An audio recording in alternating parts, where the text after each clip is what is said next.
travaillé le même secteur. Pour le coup, j'ai pêché de la boue. Non, pour moi, c'est quand tu veux. C'est bon. C'est comment squash ce week-end?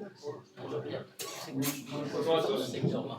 On va commencer, on prendra la discussion tout à l'heure. Déjà, merci à tous d'être venus sur place et merci à ceux qui sont en ligne de se connecter pour écouter cette conférence. Donc aujourd'hui, je vais vous parler un peu de pêche à la mouche et plus précisément de la pêche des salmonidés en lac. Donc avant de commencer à rentrer dans les détails de la pêche des salmonidés en lac, je vais commencer rapidement par me présenter.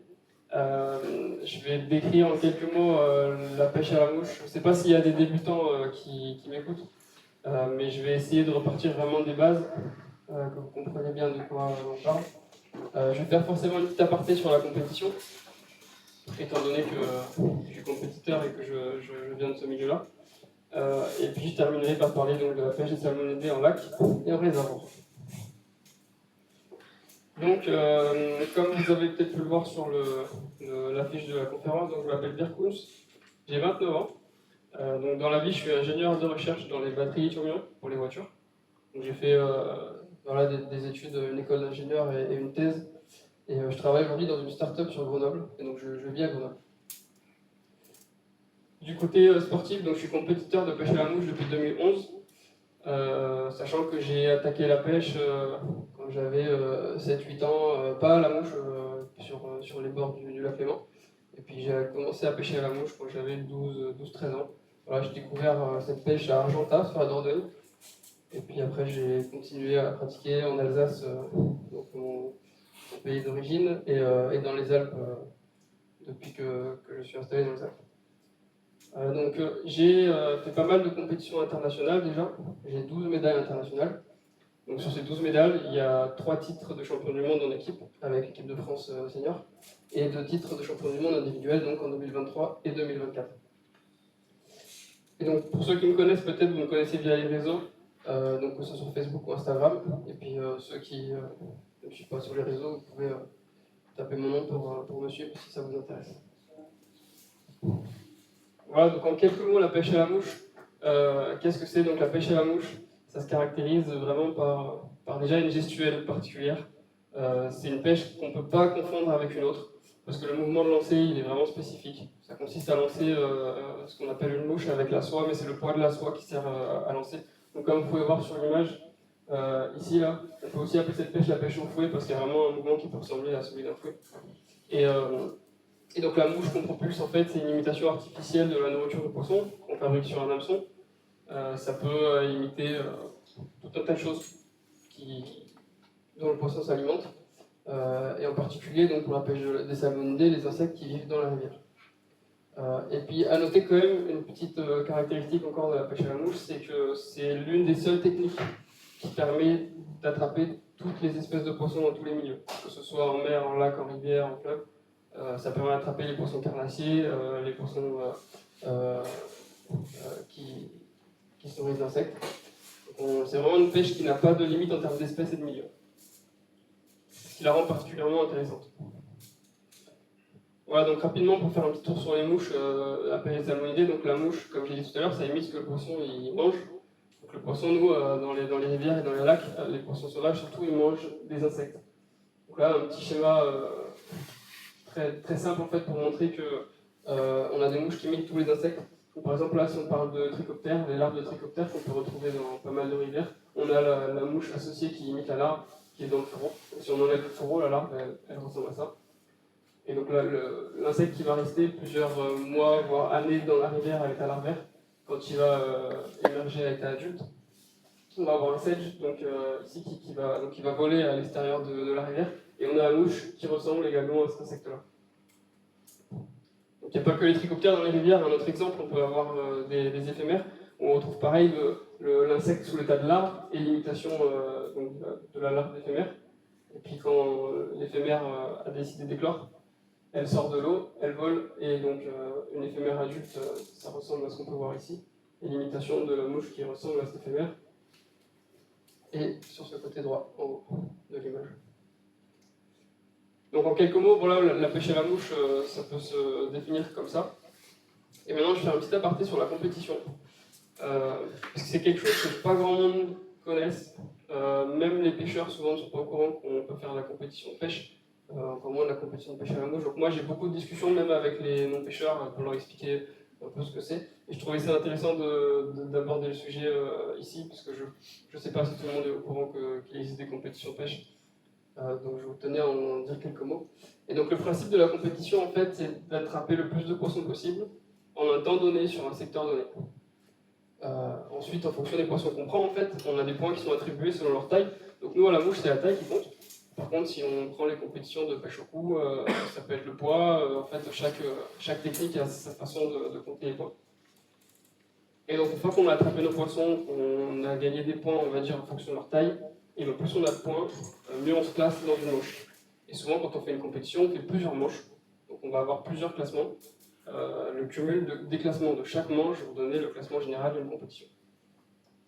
Et donc ces compétitions desquelles je parle, elles ont lieu sous la houlette de la FFPS Mouche. Donc en quelques chiffres, nous on est une fédération de un peu plus de 1000 licenciés. On a un championnat qui est complètement dédié à la rivière, à la compétition en rivière, donc qui se pratique en 4 divisions. Et un championnat en lac qui se pratique lui en 3 divisions. Et en totalité, ça représente à peu près une quarantaine de compétitions par an dans toute la France.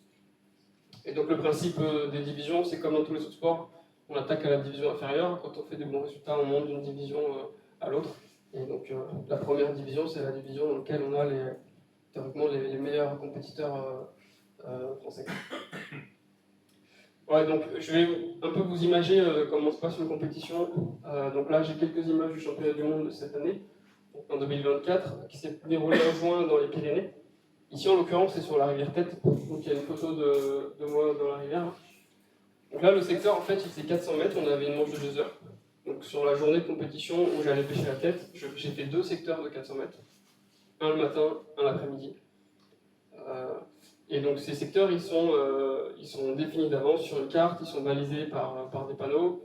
Donc on arrive sur le secteur de compétition, moi je le regarde et j'ai vraiment 2 heures de pêche effective sur le secteur. J'ai le temps de le repérer en amont, quoi. Et j'ai 2 heures de pêche. Et pendant ces 2 heures de pêche, donc, l'objectif c'est d'attraper le plus de poissons, comme j'ai dit avant. Et en fait, à chaque poisson que j'attrape, en fait, quand je pêche n'importe quand, il y a le contrôleur qui est derrière moi et qui me regarde. Donc c'est la personne qu'on voit ici. Il vérifie donc que je pêche selon le règlement, que tout est ok. Donc là, voilà, sur l'image, je combats un poisson, je le mets à l'épuisette, il vérifie tout. Et donc vient maintenant le moment de l'homologation de la prise, où en fait je lui amène le poisson, il vient le vérifier que tout est, qu'il a été pris par la gueule, etc., que tout est bon. Il va le mesurer, et si c'est une espèce qui est éligible à la compétition, qui fait une taille suffisamment importante pour compter, dans ce cas-là, il va m'inscrire sur une feuille, je vais signer la prise, et voilà, la prise elle a été comptabilisée.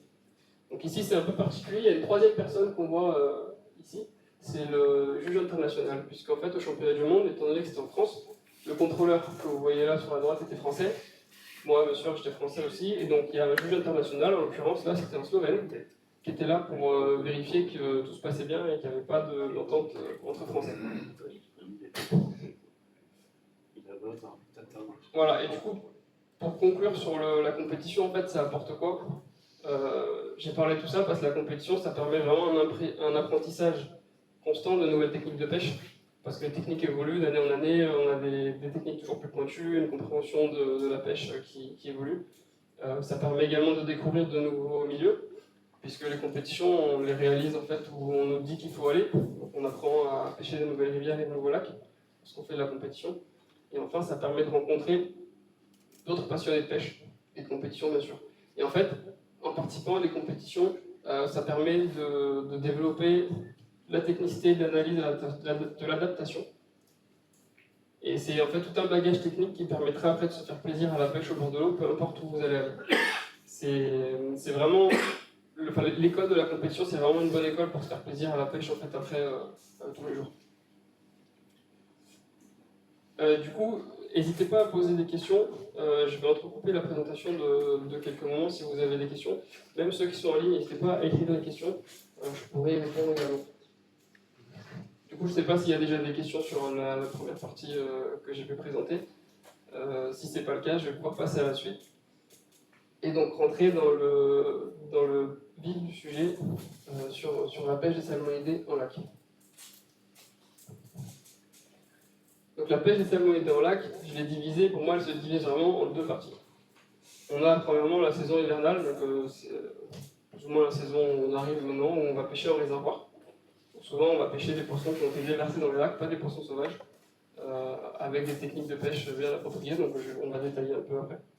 Et puis en saison estivale, on va pouvoir pêcher plutôt dans les lacs de montagne. Parce que les salmonidés se trouvent dans les eaux froides, donc tous les lacs de plaine, on peut avoir des réservoirs en hiver. Souvent les poissons dans ce genre de lac ne tiennent pas forcément en été. C'est là qu'on va uniquement pêcher en hiver. Donc ça, je ne sais pas si ça parle à certains, c'est le lac de Saussure dans les Vosges.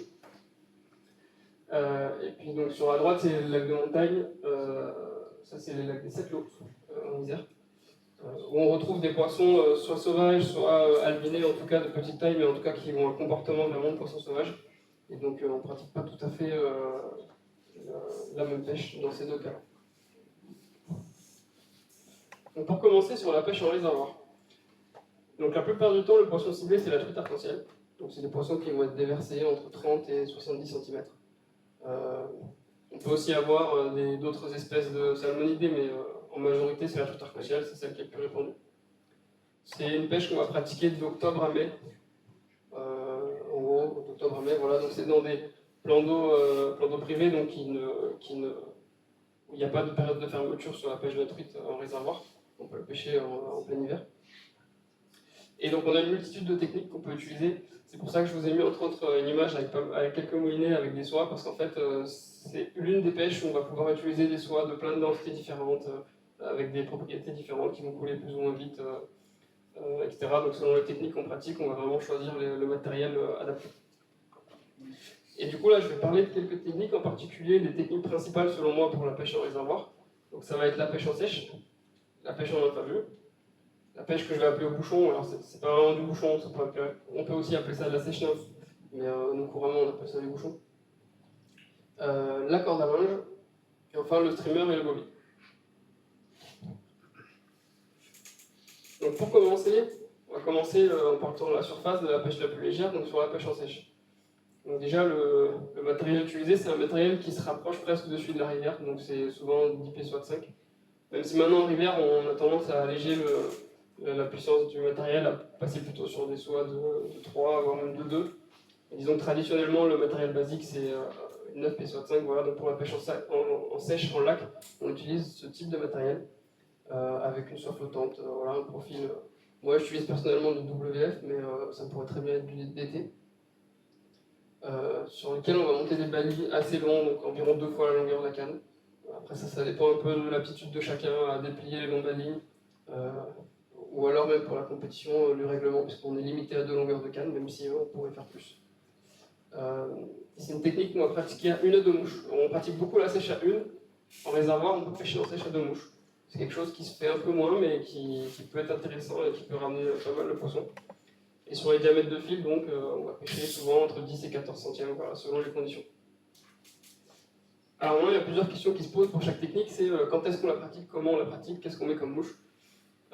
Donc la pêche en sèche, c'est assez simple, j'ai envie de dire. Quand est-ce qu'on la pratique? Déjà, c'est quand on voit des gobages, quand on voit de l'activité en surface. Donc des gobages, quand on voit des remous comme ça dans un lac, ou alors on peut aussi la pratiquer quand on sent que les poissons ont tendance à venir se nourrir proche de la surface, qu'ils ont un peu le nez en l'air, qu'ils n'ont pas trop de difficultés à monter. Voilà, donc comment on la pratique? C'est simple, c'est soit on lance dans les zones où il y a de l'activité, et on attend, on regarde ce qui se passe. Soit carrément, si on voit les poissons, on peut lancer la mouche directement sur la trajectoire. C'est un mix en fait entre pêche en sèche et pêche à vue. C'est les deux aspects qu'on peut avoir sur cette pêche. Et les mouches utilisées en réservoir, là, il n'y a pas vraiment de limite. Ça peut aller des insectes comme des chironomes, des éphémères, des sedges, voilà. Ou alors des mouches carrément incitatives, des tchernobyls, des tabanas, des grosses mouches quoi, pour faire bouger les poissons. Il n'y a pas trop de règles en réservoir sur les mouches. Même si voilà, les basiques, le chironome émergent, c'est un peu un passe-partout. Donc là, j'ai prévu quelques vidéos pour imager un peu ce que je raconte. Donc là, en fait, c'est quelqu'un qui pêche en sèche en réservoir. Donc, déjà, il y a une zone qui est quand même assez intéressante quand on pêche en sèche, c'est la naissance des vagues. Donc là, bon, il y a un chironome émergent, par exemple, qu'on ne voit pas forcément quand il lance assez loin. Et donc, la zone qui est intéressante, souvent, c'est cette zone-là, à la limite entre la zone où l'eau est plate et la zone où ça frise. Donc, lui, probablement qu'il a vu l'activité dans cette zone, voire même pas, hein, peut-être qu'il pêche juste l'eau dans cette zone-là. Il ne voit pas non plus sa mouche. Par contre, on voit la soie, et dans l'axe de la soie, s'il y a un gommage par là, on sait que c'est un poisson qui est monté sur sa mouche. C'est c'est fort probable en tout cas. Donc là, c'est ce qui vient de se passer. Voilà, on a vu le gobage au bout de la soie. Et donc après, bref, on va finir la vidéo, il combat le poisson, il le ramène. Et ce qui est important de revenir là, c'est qu'en fait, une zone qui est vraiment adaptée à la pêche en sèche, comme j'ai dit avant et je le répète, c'est la naissance des vaguettes lorsqu'il y a un peu de vent. Donc on peut aussi pêcher en sèche quand il n'y a pas du tout de vent, mais ça peut s'avérer plus compliqué. C'est vrai qu'en lac, quand il y a un peu de vent, quand il y a les petites vaguelettes, c'est quand même assez favorable à des pêches de surface.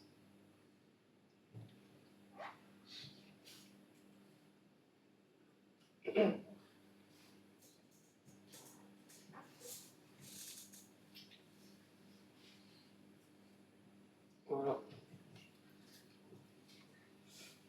Du coup, deuxième technique, la pêche en infravue. Alors là, j'ai les mêmes questions. Quand est-ce qu'on la pratique? Forcément, quand on voit les poissons. Donc c'est plutôt destiné à des réservoirs d'eau claire quand même. Après, dans des réservoirs où l'eau est légèrement teintée, on peut quand même la pratiquer quand les poissons se situent haut dans la couche d'eau. Quand on arrive si on a une visibilité dans 1 mètre d'eau, on peut parfois les voir, parfois pas les voir, ça dépend où ils se placent. Donc on peut quand même la pratiquer dans la majorité des plans d'eau, même si elle est plus simple à faire dans les réservoirs d'eau très claire. Comment? C'est pareil, le principe est vraiment basique, c'est-à-dire on essaye de lancer la mouche sur la trajectoire du poisson. Par contre, plus le poisson va être éduqué, plus il va être compliqué, plus il va falloir pêcher avec des petites mouches et des mouches légères. Donc plus il va falloir anticiper en fait le poser de la mouche par rapport au poisson. Quand on pêche avec une mouche lourde, un poisson qui est sous 1 mètre d'eau, on peut lui lancer 1 mètre devant, la mouche va tomber, il va arriver à peu près en face. Si on pêche avec un petit chironome qui n'est pas listé, et qu'on veut faire descendre une mouche sous 1 mètre d'eau, il faut lancer 3, 4, 5, 6 mètres en amont du poisson, pour que le temps que la mouche descende, le poisson arrive en même temps. Donc voilà, selon le niveau de difficulté des poissons et surtout ce qu'ils ont envie de manger, il faut bien adapter, poser l'endroit où on pose par rapport à la trajectoire du poisson. C'est vraiment la partie importante sur cette pêche-là. Et puis les mouches utilisées, c'est comme en sèche là pour le coup, ça varie. Dans les réservoirs, les poissons, quand ils se nourrissent vraiment, ils ont tendance à manger des chiros. Après, pour pêcher, le même que pour la pêche en sèche. Donc 10 pieds soit 5, valise assez long, plutôt qu'une seule mouche par contre, jamais deux. Et puis du fil pas trop épais. Ensuite, donc, si on commence à descendre un peu dans les couches d'eau, on reste sur une pêche avec une soie flottante, mais où on a une mouche qui va couler. Donc pour la pêche au bouchon. Donc la pêche au bouchon, étant donné qu'on va lancer 2 mouches, dont une qui sert d'indicateur, donc assez volumineuse, qu'il faut qu'on voit, on va monter un peu en puissance sur le matériel. Donc moi je passe sur une 10 pieds soit 6, avec donc une soit 6, un bas de ligne un poil plus court. Parce que pour propulser les 2 mouches, c'est plus simple avec un bas de ligne plus court. On a une grosse mouche sèche qui sert d'indicateur. Ça peut être un tabanas, ça peut être un palmeur en canard, ça peut être une mouche complètement synthétique en parafibre, bien graissée. Voilà, il y a plein de possibilités. En tous les cas, il faut que ce soit une mouche qu'on arrive à voir. Parce que la touche, on la voit sur la mouche sèche. Donc il faut absolument voir la mouche qui sert d'indicateur. Après, sous l'indicateur, on peut mettre 1 ou 2 mouches. Là, c'est libre en fait. Il n'y a pas vraiment de règle. Et en termes de diamètre de fil, on est souvent sur du 12, du 14. On peut monter un peu plus si les poissons sont coopératifs. On va descendre un peu en dessous si les poissons sont plus compliqués, mais souvent on va être sur du 12 ou du 14 centièmes. Et donc on pratique cette technique quand les poissons se nourrissent sous l'eau. Et c'est une technique qui peut être assez passive dans la mesure où on lance et on attend d'avoir la touche. Par contre, ce qui est important dans cette technique, c'est de ne pas forcément faire du 100% statique. Ça veut dire qu'on peut ramener tout doucement en tricotant pour donner un peu de vie à nos mouches, ou alors faire des petites tirées pour faire remonter les mouches avant qu'elles redescendent sous l'eau, ça peut déclencher les touches. Et puis, ce qui est vraiment important dans cette technique, c'est de pêcher comment dire, sur les zones où il y a du poisson, parce qu'en fait, c'est pas une technique qui balaye beaucoup de terrain. Donc, il faut bien choisir les zones où on la pratique. Et les mouches utilisées, là, donc là, ça va du chironome à la boulette, des blobs, des neurotos. Voilà, mais souvent les basiques, ça pourrait être en montage en fait avec une grosse mouche sèche qui sert d'indicateur, un chiro en première potence, une boulette ou une neuroto au bout. Voilà, ça c'est quelque chose qui va marcher régulièrement. Donc maintenant, la dernière pêche en soie flottante, où là on va pouvoir explorer plus de différentes couches d'eau, ça va être la pêche en corde à linge. Donc je l'ai mis dans la même catégorie que la pêche en mouche noyée ou au chiron. En fait, l'idée, c'est de mettre un train de 3 mouches. Et donc étant donné qu'on met un train de 3 mouches, on peut encore monter un peu en puissance de matériel. Donc en soit de 6, voire de 7 ou 6-7, voilà, c'est un peu intermédiaire après à chacun de juger s'il préfère pêcher en soit de 6 ou 7. Au terme de fil, on va monter aussi un peu en diamètre parce qu'avec 3 mouches de potence, c'est plus risqué de pêcher fin. Il vaut mieux pêcher un peu plus gros, pas faire de nœuds et poser ses mouches comme il faut, plutôt que de pêcher trop fin et de casser les poissons à toutes les touches. Moi, j'ai pas réussi à répondre à la question quand est-ce que tu utilises cette technique, parce qu'en fait, on peut l'utiliser un peu tout le temps. Il n'y a pas vraiment de règle. On peut l'utiliser pour peigner quand il y a de l'activité, qu'il n'y en ait pas. Par contre, ce qui est important, c'est de bien gérer le poids des mouches et la vitesse de récupération pour pêcher à la profondeur souhaitée. Donc je m'explique. En fait, par exemple, quand on pêche en corde à linge, on va mettre en mouche de pointe ici une mouche flottante. Donc ça peut être une sèche ou un bob qui va remonter le train de mouche. Donc on va avoir 2 potences qui vont pêcher à pas grand chose sous la surface et la sèche qui va être là.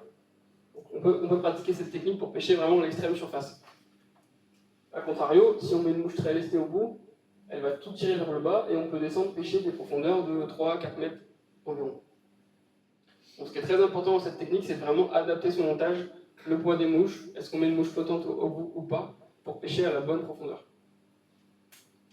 Et enfin, sur les mouches utilisées, donc, ça va être beaucoup du chironome, de la noyée, ça peut être des nymphes dans certains cas.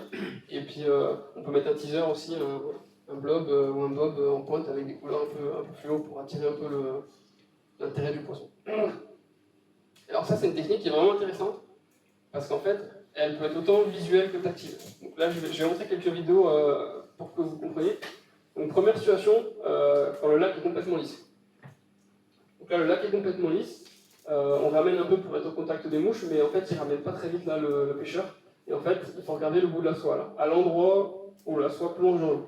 Et c'est là qu'on verra quand il y a une touche. Donc là même, il ramène pas, il est carrément statique. Et je sais pas si vous avez vu, juste au moment de la touche là, on a vu le bout de la soie plonger un petit peu. Et ça se passe sur les 5-10 cm au bout de la soie. Donc ça, c'est le côté visuel de cette pêche. Ça se passe, encore une fois, quand le lac est complètement lisse.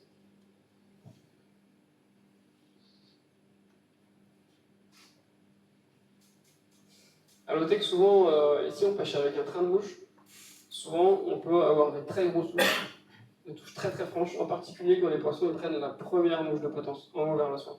Là on peut avoir des touches très fortes, donc il ne faut pas être surpris, sinon on peut vite casser à la touche. C'est pour ça qu'il ne faut pas mettre du fil trop fin, surtout quand on n'est pas trop à l'aise avec 3 mouches.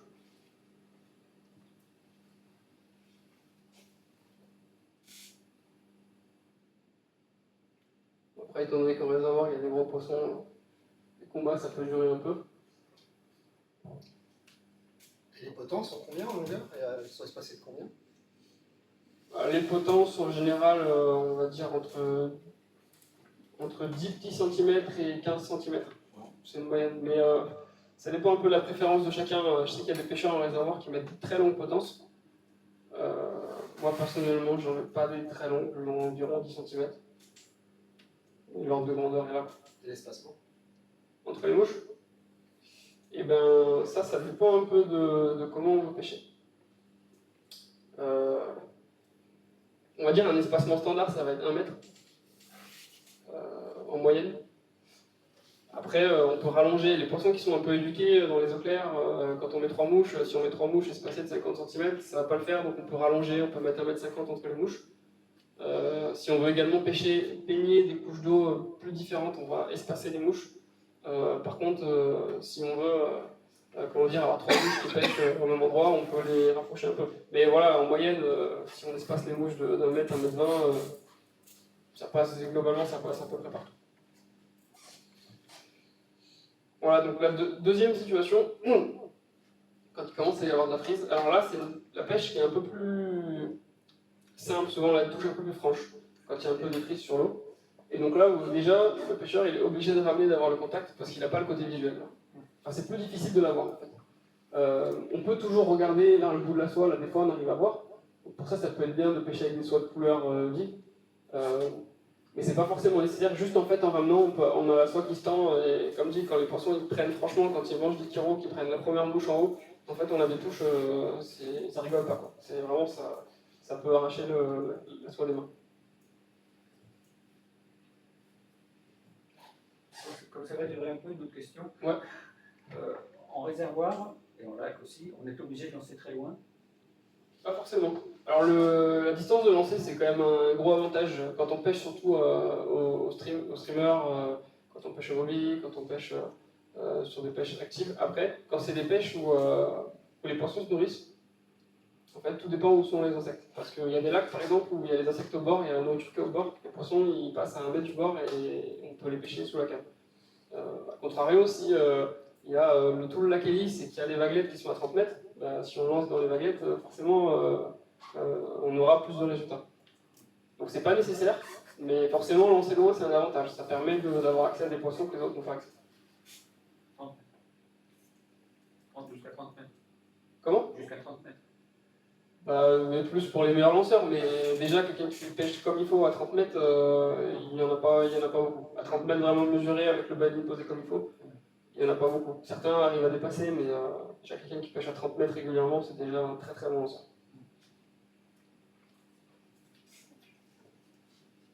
Il y avait une autre question? Du coup, voilà, troisième image, là on peut voir que la touche elle peut être vraiment franche parce qu'en fait on va voir carrément ici que ça va se tendre très fort. Là pour le coup il pêche pas loin, on voit qu'il n'y a pas beaucoup de soie dehors. Et donc il ramène là et la soie elle se tend, ça peut être très fort comme touche. Voilà, je vais pas laisser toute la vidéo, je vais passer à la suite parce que on a déjà eu pas mal de vidéos sur cette technique. Donc ensuite la pêche au streamer. Donc ça c'est la pêche typique du réservoir on va dire. Parce que souvent les poissons en début de saison ils sont un peu j'ai envie de dire bêtes, ils n'ont pas vu grand chose, ils sautent sur n'importe quoi, tout ce qui bouge, tout ce qui a des couleurs un peu pétantes. Et ça c'est la pêche la plus rentable vraiment du réservoir en début de saison. Donc là par contre on passe sous l'eau. Donc on va utiliser des soies qui plongent, des soies de intermédiaire lente à S3 souvent en numéro 7. Donc sur les soies, là j'ai écrit soie S1 à S3. S ça veut dire sinking 1, c'est-à-dire les soies qui plongent à 1 pouce par seconde, soit 2,5 cm par seconde. L'interrapide c'est la soie vraiment, on va dire, la plus universelle pour ce type de pêche. C'est une S2, elle coule à 2 pouces par seconde, donc 5 cm par seconde. La S3, 7,5 cm par seconde. Ça va nous permettre en fait de régler la profondeur de pêche à laquelle on se situe. Et c'est un paramètre très important de cette pêche, c'est que si on pêche à la hauteur des poissons, forcément on aura plus de résultats, parce que les poissons ils ne vont pas se déplacer dans les couches d'eau sur des mètres et des mètres pour venir chercher les mouches. Donc c'est une technique qui peut se pratiquer à 1 ou 2 streamers, et étant donné qu'on a du matériel plus puissant, on monte aussi le diamètre de fil, souvent on est entre 16 et 20 centièmes, voire plus, 22, même en Angleterre il y en a qui pêchent encore beaucoup plus, 25, 28. Mais voilà, 18-20 centièmes, c'est de bon diamètre pour pratiquer cette technique. C'est une technique qui, en réservoir, est vraiment peut-être efficace tout le temps. Il n'y a pas vraiment de... C'est pour ça que je n'ai pas trop répondu à la question quand. C'est une technique qui peut s'avérer productive n'importe quand. Et le principe, c'est de lancer le haut les streamers, de les ramener en aliment. Et là, sur les animations, il y a tout un tas de variétés d'animations. Mais il y a quand même 3 grandes catégories, c'est l'animation en tricotant, l'animation en stripant et l'animation en royaume poli. C'est 3 animations qui vont en fait donner des nages aux streamers très différentes. C'est des animations qu'on peut faire vite comme lentes, mais toutes les 3. Et après, souvent en fait, faut varier les animations pour trouver l'animation du moment. C'est vraiment important dans cette pêche de varier les animations. Les mouches utilisées, voilà, ça peut être le trimmer, marabout ou lapin. Donc ça va être, en fait, c'est comme au leurre, on va chercher une mouche qui va donner un type de nage. Donc le trimmer marabout, il est fin, il va pas trop brasser d'eau. Au contraire, le trimmer en lapin, il est très volumineux, il va brasser beaucoup d'eau. Après, on peut jouer sur les lestages, mettre une mouche très lestée pour donner une nage saccadée, ou au contraire, avoir un trimmer non lesté pour donner une nage planante. Et donc comme ça, on peut jouer avec du volume et des nages saccadées ou pas. Et dans les couleurs, par contre, il n'y a pas de limite là. Alors, on peut voir sur la photo, alors le noir c'est du très basique, mais ça c'est une valeur sûre. Et après, toutes les couleurs possibles et imaginables peuvent fonctionner en réservoir, il n'y a vraiment pas de règle. Est-ce que tu conseilles quelque chose au niveau de l'adaptation de la couleur par rapport au moment de la journée ou pas? Pour ça, c'est une question difficile. Chaque lac est différent, je pense. Il y a sûrement dans des lacs des conditions où des couleurs sont à favoriser, mais franchement, je ne peux pas te répondre comme ça. Ouais, dans chaque condition, tu peux avoir des couleurs qui sortent du lot. Voilà. Oui. Vous pouvez expliquer la différence entre le tricotage, le strip et le roly-poly? Ouais, ben j'y viens juste après. Très bonne transition. Du coup, je vais vous montrer une petite vidéo où on voit un pêcheur qui pratique les 3 techniques. En quelques mots, les strips, c'est simplement prendre la soie, tirer dessus. Voilà. Donc on peut avoir des petits strips, des grands strips, on peut varier sur la longueur, on peut aussi varier sur la fréquence. Est-ce qu'on va très très vite ou est-ce qu'on fait des strips très espacés? Voilà. Le roly-poly, on met la canne sous le bras et en fait on prend la soie avec les mains successivement comme ça, la main droite, la main gauche, la main droite, la main gauche, et on fait un mouvement comme ça circulaire pour ramener la soie. Pareil, on peut le faire tout doucement et on peut le faire très vite. L'avantage du roly-poly, c'est qu'on peut la faire vraiment très rapidement parce qu'en fait on s'arrête jamais de tirer. On tire avec une main puis avec l'autre, il n'y a jamais de pause. Et enfin le tricotage, c'est en fait une technique où on prend la soie entre le pouce et l'index et après on vient récupérer le reste de la soie avec les autres doigts. Et successivement, on vient prendre le pouce et l'index, on tire 5 cm, on reprend 5 cm, on tire 5 cm, on reprend 5 cm. C'est plutôt une animation, on va dire, plutôt adaptée aux pêches lentes, même s'il y a des pêcheurs qui le font très très vite et qui en font une animation rapide. Voilà, du coup là, on peut voir le pêcheur en train de stripper. Donc là, il fait des strips moyens, on va dire, il va tirer sur une trentaine de centimètres. De façon régulière. Après, il pourrait varier pour le coup, faire des strips longs en même temps. Et là, il passe sur du roly-poly. Donc il prend successivement la soie dans une main, puis dans l'autre, et puis il ramène comme ça sans s'arrêter. Là, il n'y a quasiment pas de pause en fait. Donc les strips, ça va plutôt donner des nages saccadées parce qu'il y a des pauses, donc le stream il aura tendance à redescendre derrière, surtout s'il est lesté. Au contraire, le roly-poly, il sera sans cesse tiré, la mouche sera sans cesse tirée, il n'y aura jamais de pause dans l'animation. Donc là, il n'y a pas de ferrage, le poisson se retrouve Dans toutes ces techniques très, très actives, on va dire, où la mouche se déplace, en fait, le ferrage, c'est juste une subtile mise en contact, en fait, parce que tout est déjà tendu. Souvent, on a la canne déjà quasiment dans l'axe de la soie, pas forcément, mais disons, on a la canne basse avec le chiot proche de l'eau, tout est tendu, le poisson, il prend. En fait, il suffit juste de garder le contact pour que le poisson se pique, quoi. Il n'y a pas de ferrage. Alors il y a certains qui ferrent un petit peu avec la soie, d'autres juste en se tournant un peu pour forcer un peu le contact, mais c'est pas un ferrage où on bouge la canne de haut en bas, de bas en haut. Voilà, et du coup, la troisième animation, le tricotage, je vais en parler après la pêche au bobby.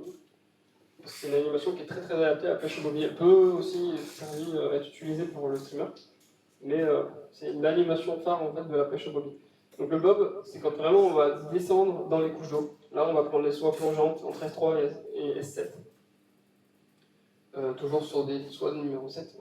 Le principe de cette technique, c'est que la soie, elle va plonger, elle va se plaquer au fond, et on va mettre des mouches flottantes pour remonter. Donc on va pêcher plusieurs couches d'eau, souvent on en met 2 ou 3, espacer de la soie plus ou moins. Donc on peut mettre le premier bob entre 20 cm de la soie et 1,50 m. Donc ça veut dire que la soie est plaquée au fond, et les mouches remontent. Et donc si on met un badine de 4,50 m avec 3 bobies espacés d'1,50 m, on va prospecter plusieurs couches d'eau. Le premier bobby qui est proche de la soie, il va être plus profond à ras du fond. Le bobby intermédiaire, il va être un peu au-dessus, et le dernier, il va être encore plus haut. Et si on met des œufs en mousse qui flottent suffisamment, en fait, on a des mouches qui peuvent remonter de plusieurs mètres au-dessus du fond. Donc on pratique cette technique plutôt dans des eaux froides où les poissons sont peu actifs quand même. Alors c'est pas toujours vrai, mais généralement les poissons ils descendent proche du fond plutôt vraiment dans les périodes hivernales. Donc c'est plutôt des techniques qu'on pratique en plein hiver. Alors il y a vraiment des exceptions, hein, mais dans les grandes lignes, c'est plutôt une pêche d'hiver. En tout cas celle des poissons plaqués au fond. Après on peut pêcher au bobby avec des très grandes lignes où les bobs seraient du coup pas du tout au fond. Ça, on peut le pratiquer tout le temps, mais la pêche du bobby avec les mouches proches de la soie, c'est vraiment en hiver quand les poissons sont léthargiques posés au fond. Et donc c'est aussi quand les poissons ils préfèrent des animations lentes et planantes, parce que le bobby, étant donné qu'on a une mouche en mousse, en fait quand on va tirer, elle va descendre, puis quand on va faire des pauses, elle va remonter tout doucement, mais vraiment doucement. Donc c'est des mouches qui pêchent doucement, et donc on fait des animations lentes, donc on fait beaucoup l'animation en tricotant pour ce genre de pêche. Et puis après, c'est à peu près la même base que la pêche au streamer, donc on lance et on prend contact, on ramène tout de suite, mais qu'avec des animations lentes, plutôt lentes. Et donc pour cette technique, on a deux types de mouches essentielles, à savoir les bobs et les blobs. Donc bob, c'est le diminutif de boobies, qui vont être faits au marabout, donc c'est qu'on peut voir ici, avec les yeux en mousse et du marabout derrière qui va donner un peu vie à la mouche. Et les blobs, donc c'est la même base de mouche avec les yeux en mousse, mais sans marabout, juste avec de la chenille. Ça peut imiter des œufs de poisson, ou pas grand chose, enfin, dans des couleurs très vives, ça fait réagir les poissons. Donc on peut mettre les deux pour pêcher au bob. Et donc justement, en parlant d'animation du tricotage, donc, comme je vous ai dit avant, l'animation du tricotage, donc là en fait il vient de lancer, il laisse couler un peu sa soie, on peut attendre que la soie coule au fond avant de ramener, ou pas, en fait ça dépend si les poissons prennent déjà la descente, ou s'ils prennent que quand la soie est posée au fond. Et donc après, il vient prendre la soie entre son pouce et son index et la récupérer avec les autres doigts juste derrière. Donc on va voir un peu un petit zoom sur ses mains. Voilà, donc il prend entre le pouce et l'index et après il récupère avec les autres doigts. Et 5 cm par 5 cm, on ramène tout doucement. Et donc là, comme au streamer, c'est une pêche qui est tactile, que tactile, donc on sent les touches dans la soie, dans le bout de la canne, parfois un peu dans les doigts. Par contre, étant donné que c'est une pêche qui est très lente, où on a la soie qui est posée au fond et les mouches qui remontent, là, le ferrage va être un peu plus marqué. Donc, selon les techniques, il y en a qui ferrent à la soie, il y en a qui ferrent en pivotant la canne sur le côté. Mais il faut quand même ferrer un peu plus qu'au streamer où on est très, très au contact tout en ligne droite parce qu'on a le badding qui est dans l'alignement de la soie avec la mouche au bout. Que là, tout n'est pas en alignement puisque la soie est posée au fond et le badding remonte. Voilà, donc j'en ai fini sur la partie réservoir. Je ne sais pas s'il y a des questions. On n'a pas du tout parlé de nylon et de fluoro. C'est voulu? Non, pour moi déjà, premièrement, c'est secondaire. Enfin, secondaire, c'est. Si on doit catégoriser ce qui est important dans la pêche, d'abord il y a le choix des techniques. Où on pêche, comment on pêche. Après, il y a les mouches. Et après, il y a des détails comme le fil. Donc, moi en tout cas, je pêche beaucoup en fluoro. Pour quasiment toutes les techniques. Après, si on devait comparer l'un et l'autre, le nylon serait plutôt avantageux pour les pêches de surface. Pour la pêche en sèche, il est plus souple, il flotte mieux. Et le fluoro serait plutôt avantageux pour les pêches de streamer, de bobby, enfin toutes les pêches sous l'eau en fait, où les mouches doivent couler. Du fait qu'il est plus dense, il coule plus vite. Et après, théoriquement, il se voit moins, mais je ne suis pas persuadé que les poissons voient vraiment le fil. Donc, je ne sais pas si c'est un argument qu'on peut utiliser. S'il n'y a pas d'autres questions, je ne sais pas s'il y a des questions en ligne Non. aussi. Pour le moment, pas de questions. Donc on va passer sur la partie des lacs de montagne. Donc c'est les lacs où on retrouve des salmonidés en période estivale. Donc là, on a globalement les mêmes techniques, hein, parce qu'on va pêcher en sèche, en intravu, au bouchon, avec des trains de mouche, au streamer. On peut aussi pêcher au bobby, alors je ne l'ai pas mis là parce que c'est une technique qu'on utilise encore moins que celle que j'ai listée. Mais pourquoi pas, ça peut se faire. Il y a une limite de profondeur. De profondeur de quoi? Pêcher au bobby. La limite, c'est la longueur de la soie, j'ai envie de dire. Enfin, c'est très profond quand même. ça peut descendre très vite, ça peut descendre très profond la soie, ouais, si on la laisse suffisamment de temps pour descendre. Après, en vrai à la bouche, si on essaye de pêcher à plus de 4 ou 5 mecs, je suis pas sûr qu'on pêche comme il faut et qu'on pêche bien, et je suis pas sûr qu'on y arrive vraiment. Déjà, il faut lancer loin. pour que ça puisse couler profond. Si on lance à 15 mètres et qu'on commence à ramer, on ne descend jamais à plus de 3 mètres, même avec une soie qui coule vite. Si on pêche du bord, on peut laisser la soie descendre autant de temps qu'on veut. Donc s'il y a des cassures en lac de montagne avec 20 mètres de fond, si on lance à 20 mètres et qu'on attend, la soie va finir toute droite à pêcher à 20 mètres. Je ne sais pas si ça marche, mais c'est possible. Après, en pêchant en lac en bateau, par contre, quand on dérive, là, c'est impossible de pêcher à plus de 3, 4, 5 mètres, mais avec les soies les plus denses, parce que vu que le bateau se déplace, qu'il faut ramener en même temps, on ne peut jamais pêcher très profond. Mais en fait, c'est pas forcément pour pêcher très profond qu'on va pêcher au bob, c'est pour pêcher proche du fond. On peut pêcher au bobby dans 1 mètre d'eau. C'est juste pour avoir des mouches qui peuvent raser le fond, par exemple. C'est plutôt pour ces raisons-là qu'on va pêcher au bobby. Donc là, dans les lacs de montagne, les poissons ciblés, ça va être des truites farios, ça peut être des arcs-en-ciel, des saumons de fontaine, des clistivombeurs. Là, il y a pas mal de types différents de salmonidés. Et c'est des poissons qui peuvent être sauvages ou alvinés. Dans tous les cas, généralement, ils sont introduits sous forme d'alevin, donc très jeunes, et ils ont un comportement qui est complètement sauvage. Donc là, sur les mouches, par rapport au réservoir, on va passer sur des mouches très naturelles, on va rester sur des imitations d'insectes. On ne va pas partir dans des norotos, des blobs, des mouches colorées, etc. Et donc les périodes de pêche, c'est de juin à septembre, globalement. Alors, même si les lacs ferment en octobre, on pourrait y aller jusqu'en octobre, mais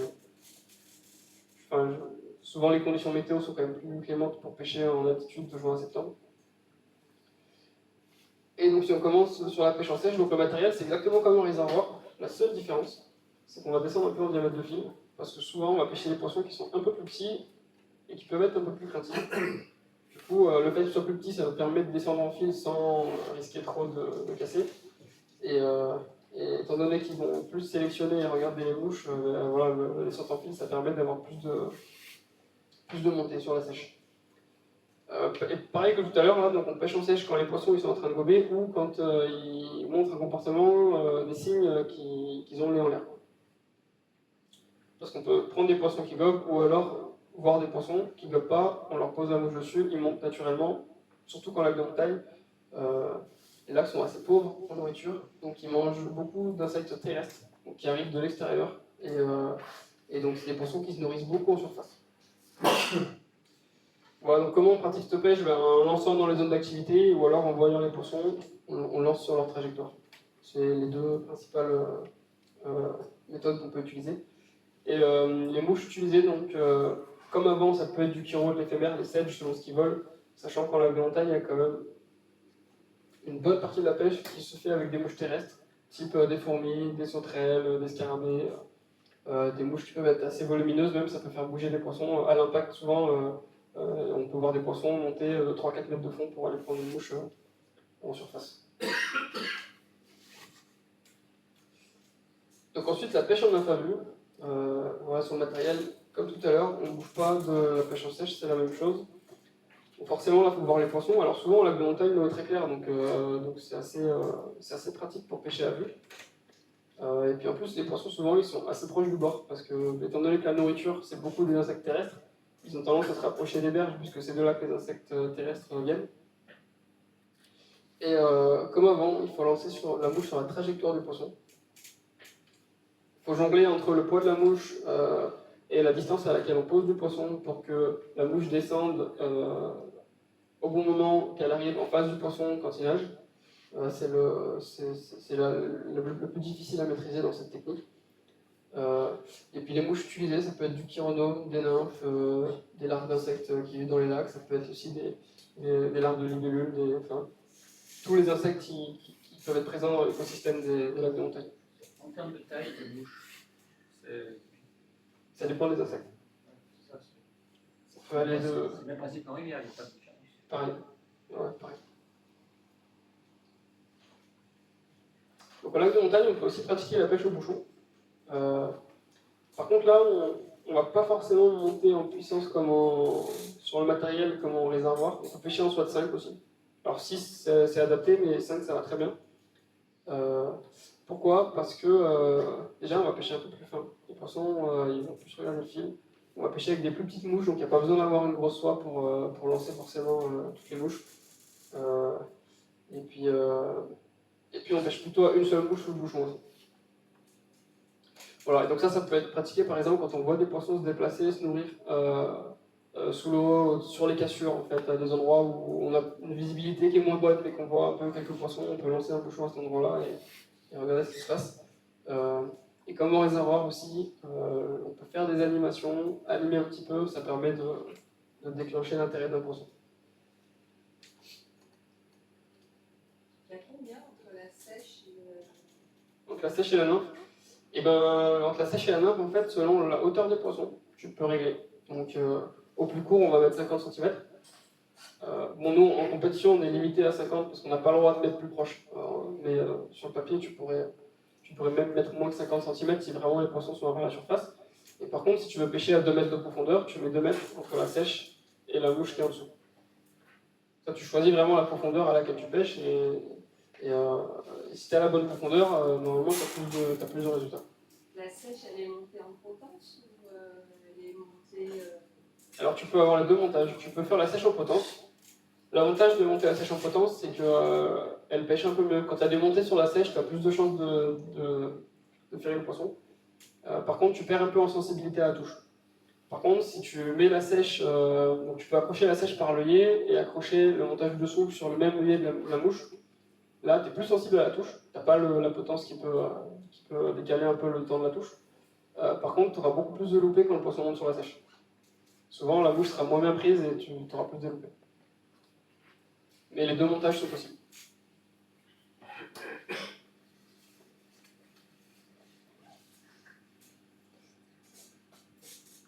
Et donc pour finir sur la pêche en lac, donc il y a la pêche au streamer. Alors, on peut également pêcher en train de bouche en lac. Seulement, j'ai parlé tout à l'heure dans les réservoirs, on enlève tout ce qui est bob, blob, tout ça, on va mettre que des nymphes, des chiros, on peut lancer des mouches, les tricoter. Ça marche à peu près de la même manière. Et puis la dernière pêche qui est intéressante, donc c'est le streamer. Alors il faut savoir que les farios, c'est des poissons qui sont ultra agressifs. Donc la pêche du streamer à grande taille, c'est pas tout à fait la même de la pêche en réservoir. Parce que les poissons, ils vont pas être attirés par des couleurs farfelues ou pétantes. On va rester dans des couleurs naturelles. Par contre, en termes des animations, on peut faire des animations vraiment saccadées, vraiment fortes. Et les trucs farios sont des poissons qui peuvent être déclenchés avec des animations très violentes.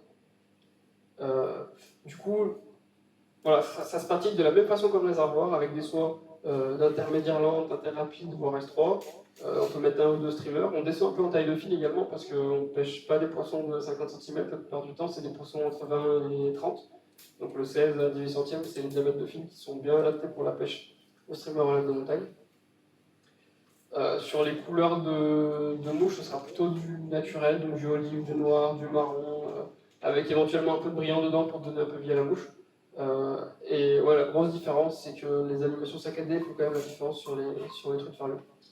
Donc on va pas trop faire de tricotage tranquille, on va pas trop faire de voyou poli régulier, ce sera plutôt du strip.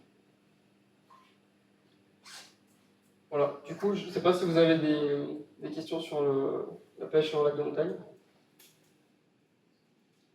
En tout cas, moi j'ai fait le tour des techniques que j'avais listées, donc des techniques principales que j'ai identifiées sur la pêche en réservoir et la pêche en lac de montagne. N'hésitez pas à me poser des questions tout à l'heure. Je crois qu'il y a un petit coup à voir. Oui, Pendant les championnats du monde, il y avait des manches sur des lacs. tout à fait. Donc, quelle est la technique que tu as utilisée le plus et qui a été la plus productive? Alors, on a pêché les lacs des Camporais et les lacs des Carlites, donc dans les Pyrénées-Orientales. Moi, sur la manche des lacs des Camporais, j'ai gagné la manche en pêchant 90% de mes poissons en infamie. Et sur les Carlites, j'ai pris 100% de mes poissons en sèche. Donc sur les 18, j'ai fait 18 en sèche. Sachant que je suis passé en dernière manche, donc en fait les pêches d'agressivité, les pêches un peu fortes, elles marchaient plus trop. Et après c'était vraiment des pêches naturelles, il fallait repérer le moment et les endroits où les poissons se nourrissent, sur quels insectes ils se nourrissent, et il fallait pêcher pile à ce moment-là, à cet endroit-là, avec la bonne mouche. Et voilà, j'ai fait que de la sèche. Sacrée dernière manche. Et une sacrée dernière manche. Et si tu vois pas de poisson et tu vois pas d'activité, donc globalement tu échoues. En lac de montagne, tu pêches les postes. Donc tu peux pêcher les postes en sèche nymphe, en tricoté, au streamer. Mais la truite fario, c'est un poisson qui va généralement avoir sa cache. Donc en fait, si tu vois un bloc un peu creux, si tu vois une branche dans l'eau, si tu vois un coup, tu te dis tiens là, il pourrait y avoir un poisson, ça c'est une bonne cache, ben, en fait tu pêches les postes comme en rivière. Donc, vous faites tout en profondeur dans ce cas. Pas forcément. Pas forcément. Tu peux pêcher en sèche, les postes en sèche. Mais non, sèche. Les poissons, ils ont vraiment mis en l'air, ils peuvent monter. Mais si tu vois pas d'activité, ouais, tu fais une pêche de poste comme si tu vas aller pêcher en rivière, tu vois pas d'activité, ben, tu pêches les postes. C'est le même principe. Sur les carlites, ils remontent haut, hein. Enfin, c'est du chemin pour aller chercher les sèches, hein, sur certains endroits. Ouais, C'est pareil. tu peux faire plusieurs mètres dans l'eau pour venir remonter. Ouais. Voilà, du coup, merci pour votre attention. Et si vous avez des questions, n'hésitez pas.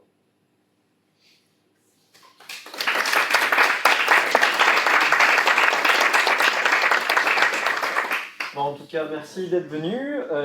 On va poursuivre un peu. Vous pouvez poser vos questions à Pierre pendant un petit buffet. On va vous offrir un petit buffet. Donc voilà. Et puis rendez-vous peut-être dans un mois. Alors je ne sais pas si tout le monde est moucheur, mais peut-être que vous pêchez d'autres techniques. On a dans un mois, on a un conférencier sur le silure. Voilà, qui vient.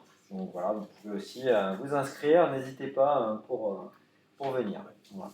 Il y a beaucoup de personnes qui étaient déjà venues aux conférences ou pas là qui c'est qui était déjà venu? Ok, c'est parti. Ok, c'est pour savoir. Ok, et il y en a combien qui sont au club? Parce qu'il y a le club de Caluire là qui sont au club. Ok, c'est parti. Ok, et ben allez, on va faire le petit buffet et puis c'est parti. Merci à toi.